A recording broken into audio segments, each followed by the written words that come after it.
From a successful corporate career of 17 years to becoming a happiness expert, today's GupShup is with somebody who's a Vedic coach, helping other people understand things which she herself did not believe in at one point in time. Sipping a hot cuppa with me today is Rabi Nawaz.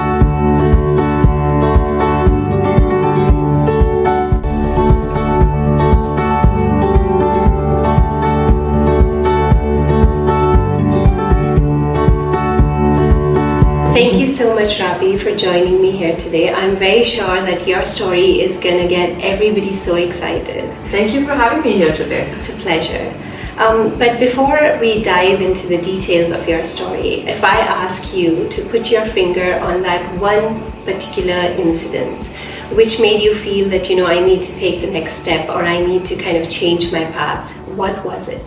Pratja, I always say that it's usually health becomes a catalyst for a lot of changes in our lives. For me, I was actually given an expiration date.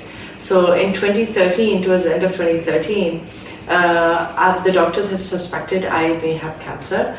And even though my tests were coming out benign, it was still growing like cancer. It was spreading in my body. And they had put me through chemo. And at the end of the day, the doctors had given me an expiration of 10 months.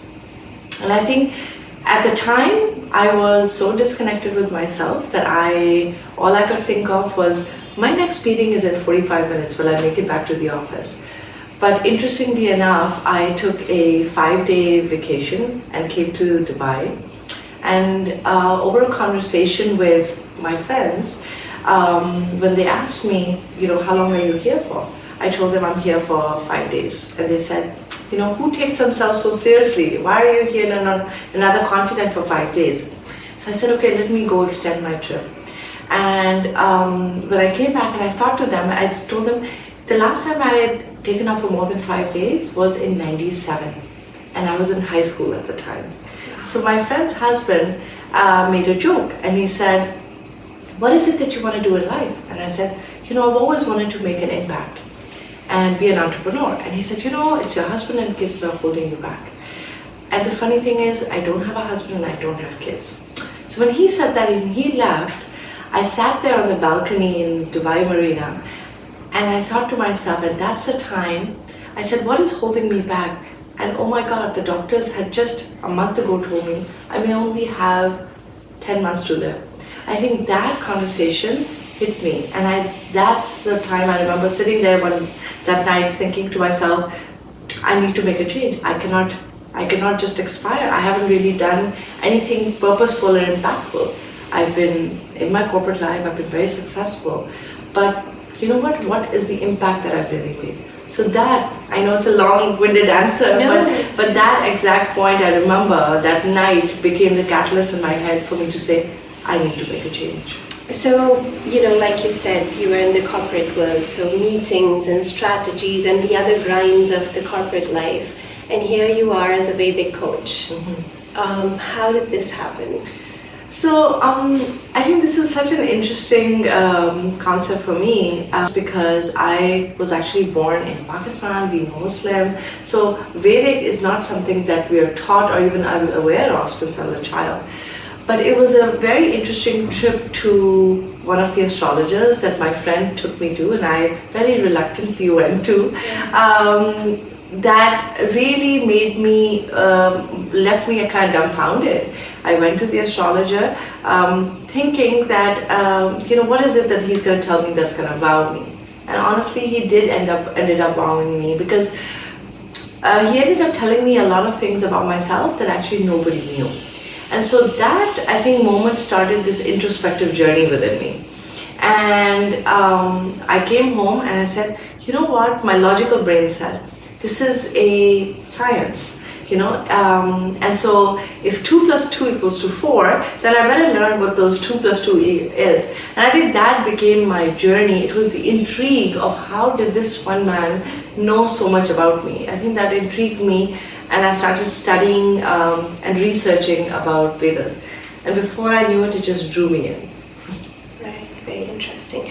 So, like you said, you were born in Pakistan and you come from a different religion, different community altogether. Was that in any way, an inhibition to exposing yourself to a different world altogether?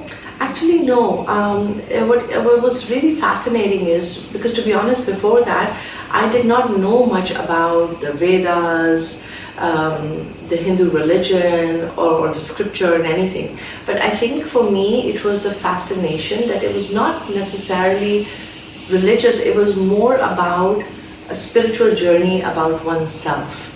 And I think that concept and about human behavior and how human behavior can be seen through the planets, I think that is what really fascinated me. So I would say no, it was not necessarily a deterrent, but in fact it was more of a fascination that drew me in. And as you were mentioning earlier that, you, when speaking to your friend at Dubai Marina, you kind of started thinking about what is the purpose. So you rightly call yourself as a purposepreneur, and I love that word actually. But having said that, when you, in this journey, I mean, no journey is without roadblocks, right? There are always problems and issues.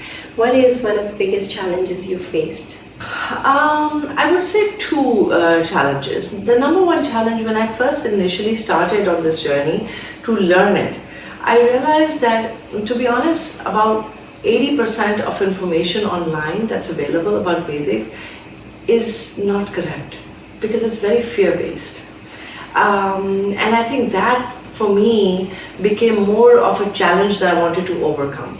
And I'll narrate a small incident that happened. So from the first time that I went to an astrologer, a Vedic astrologer who's visiting from India, he just blew me away of how he knew about incidents that may have happened in my childhood, and how my behavior was and stuff. So that whole concept kind of blew me away. So after that, I actually went home and I started studying and I started researching. And I started learning the basics. So 6 months into it, somebody told me about another astrologer. And at this point I thought, I want to go see this gentleman with a little bit of knowledge, or at least know what he's going to be talking about. And I went there, and to be honest, it was the most devastating moment of my life. Because he looked at my chart and he gave such a doomsday absolute answers, and it really impacted me in a way where I was like, I don't even know what to do with this information. And that's when I was talking to a friend, and my friend kind of almost shook me and scolded me and said, look, if you're going to be on this Vedic journey, then you need to be able to realize that a lot of this interpretation is based on people's perspectives, right? And so if this gentleman who's in some small village, small town, who doesn't have exposure in his life, when he talks and looks at your chart, what he thinks may be an absolute negative may not be a negative for, say, in the modern world, on how we look at situations.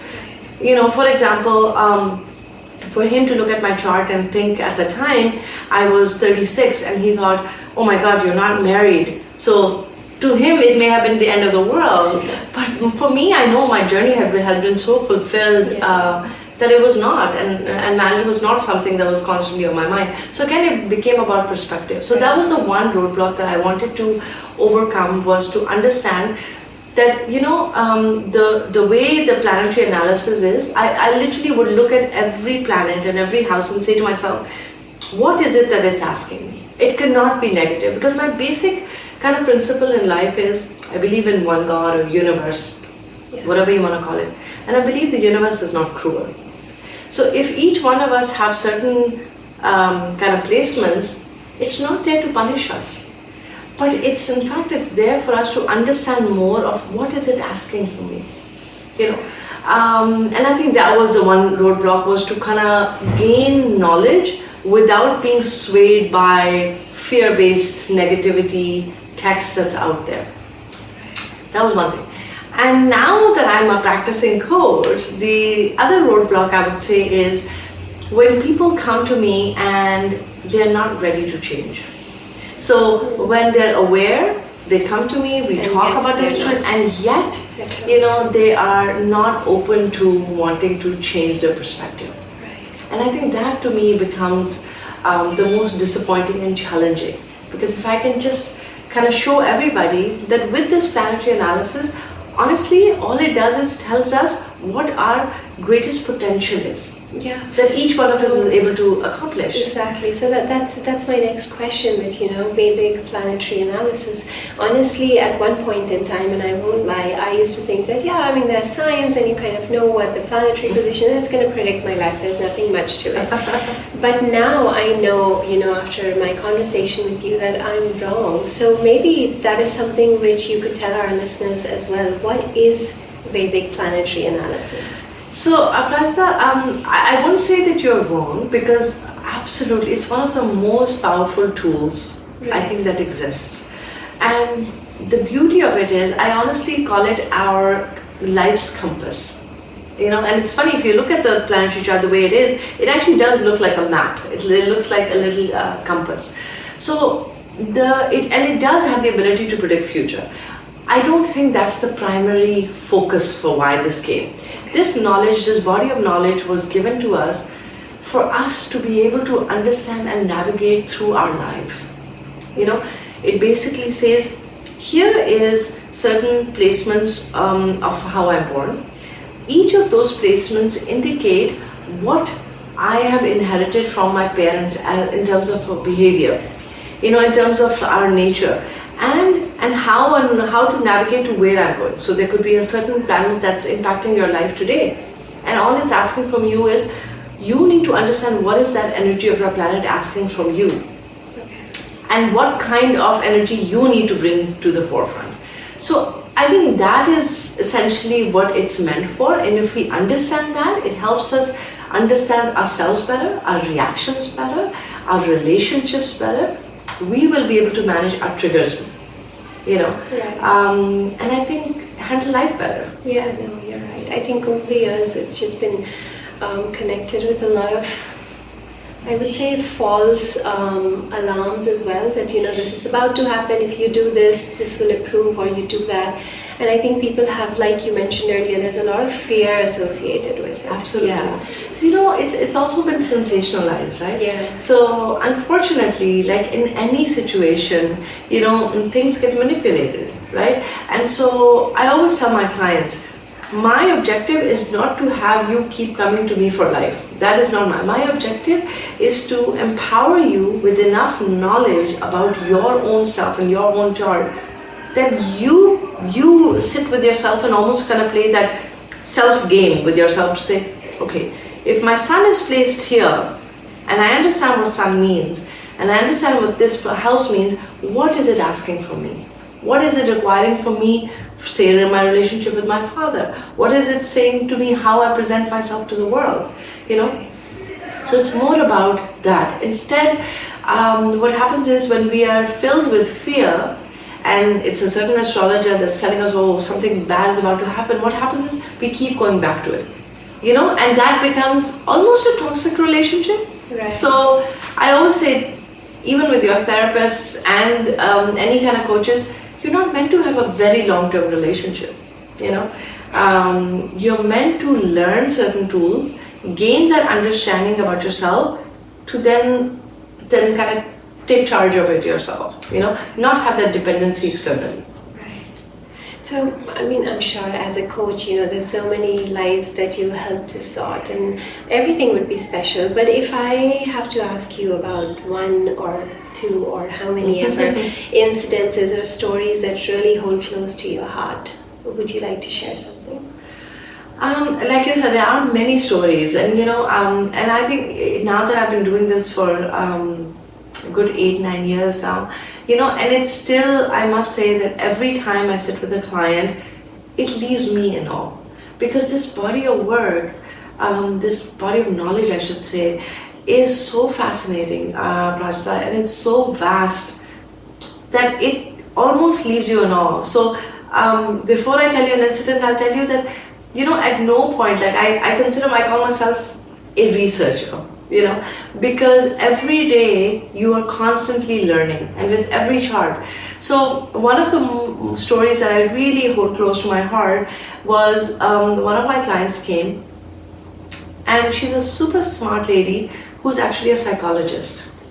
So it was very interesting to me Because remember, I look at the Vedic planetary analysis as part of an introspective tool. So it was very almost interesting to me instantly on how she was going to receive that information, based on her training. And can I tell you, when we started our sessions, till this day, she says to me that through the planetary analysis, it helped her gain such a deeper understanding of herself and her situation, and also on how to change her own perspective. Even being a psychologist and having those tools, she was unable to apply those tools to herself. But through this planetary analysis, she was actually able to kind of completely shift her perspective on how she was viewing her relationship with her in-laws, her husband. And now, mashallah, she is really leading, I would say, without giving out too much detail, but she's made those changes, created those boundaries. She has a harmonious relationship, which she never thought she was able to kind of create with the dynamics of the family. And she messages me every now and then just to say that, I've actually taken the planetary analysis and I've laminated it. And I've kept it because that's my tool or reminder to myself. So I think that story always leaves me with such a warm feeling in my heart, because somebody who came in as a skeptic, much like myself, who was already in this study of human behavior, for her to be so influenced and become such a believer in it, always leaves me in awe. Right, yeah, absolutely. My next question is similar to what I asked earlier, but without taking names. Would you like to share any interesting story from one of your sessions? One of the stories that I always think back and I always smile at. So one of the interesting things about this planetary analysis, and I guess my connection to this work, is that we need your date, time, and place of birth. Okay, time is of quite importance in this, because the time really makes a difference on how the planets move in your chart. So it's important to know your time. However, what I've noticed over time is that when the time is not accurate, I can't seem to read the chart. So instantly, I don't connect with the chart from a deeper perspective. So I guess what I'm trying to say is that this is not a logical science.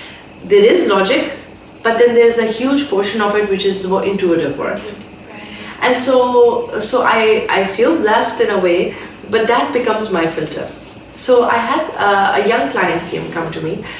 She's in her early 20s. Her mother had said, she's starting off her career, she's just graduated, I would like you to sit with her and kind of guide her in terms of what her innate strengths are as part of the planetary analysis and what her life's kind of purpose is, So, and her mother gave me her date of birth and told me the time was around noon. So I had made her chart. This girl comes in, and so I was confirming the time and the place, and she said, "Oh, noon. Is that what my mother told you?" And I said, "Yeah." She said, "Oh, I always thought I was born in the evening." I said, "Really?" So I made the chart with the noon time, and I couldn't connect with the chart.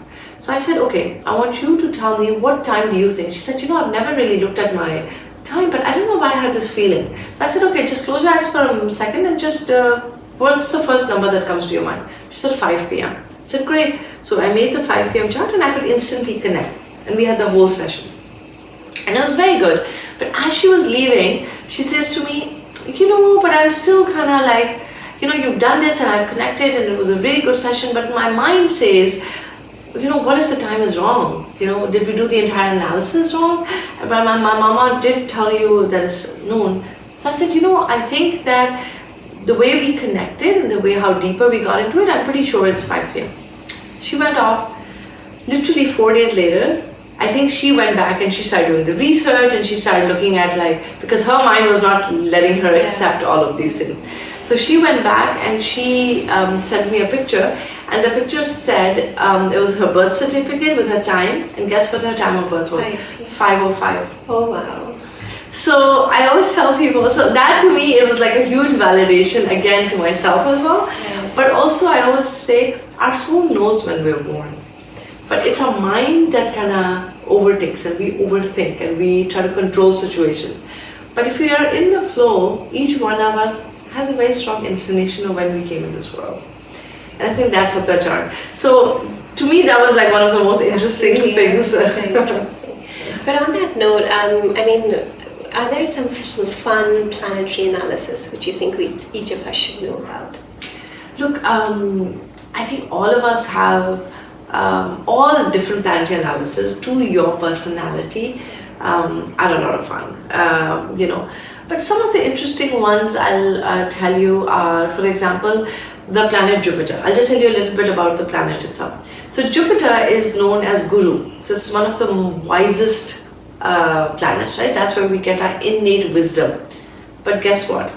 Jupiter is the planet, if you're not applying your wisdom, you know, and you're not applying yourself, is what will create obesity.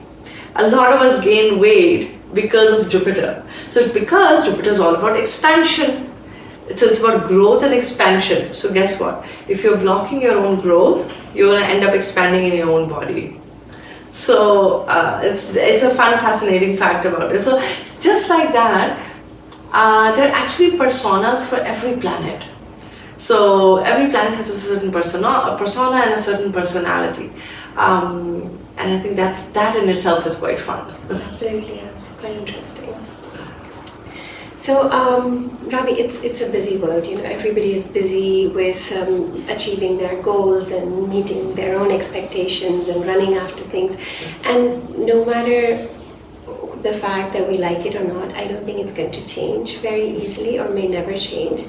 But yet, why do you think it is extremely essential to lead a better life, a happier life? I think it's important to connect with yourself. Yeah. In our busy life, like I was mentioning to you when I was in my corporate life, I was so disconnected with myself. There was a disease that was growing in my body, and all I could think of was, what time is my next meeting? When do I need to get back into the office? Not even connecting. When our body, when it becomes a disease, that's our body's way of communicating with us.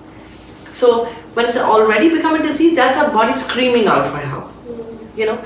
So in terms of what you're saying, I think what we need to do is we need to connect with ourselves, understand ourselves, and then understand our innate strengths. A lot of people ask me, you know, why should we understand what our purpose is or what our purpose is? You will be on your purpose once you start working within yourself on what your innate strengths are.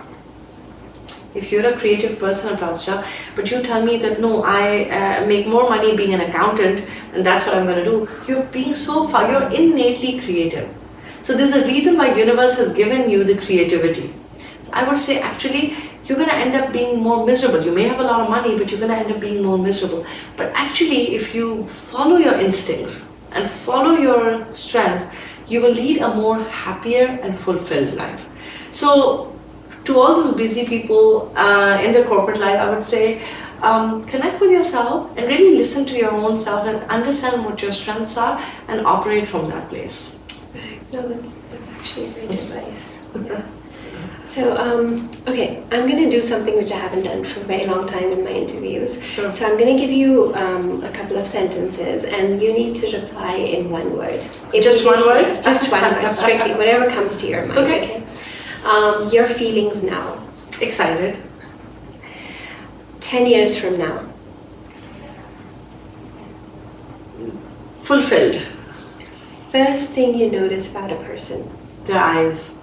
And why? I mean, I'm just keen. Their eyes because, you know, they say the eyes are your doorway into their soul. So. Your least favorite subject for conversation? The weather. There is so much to talk about. But when the conversation ends at how the weather is, it's not going to be. It's a dead end. It's a dead end. True, yeah. I mean, I do that when I don't know when it's like hot today. I know. Yeah. One world problem you'd love to solve if you had the power. Hunger. You know, it's the saddest thing. The amount of wealth we have. in today's world, we're talking about in 2023, the amount of wealth and wealthy people there are in the world, honestly, there's no reason why there should be anybody going to bed hungry. So if I could wave my magic wand and get rid of hunger, I would say that would be my number one thing. If we go back in time and you had an opportunity to give advice to yourself during your corporate days, what would it be? Slow down and have fun. Okay. Thank you so much, Rabi. It was wonderful speaking to you. Very welcome. And earlier you said that when you meet your clients, you're in awe of them. Trust me, when I meet you, when I hear your story, I am in complete awe of the whole Oh, you're thing. very kind. Thank you so much. Thank you.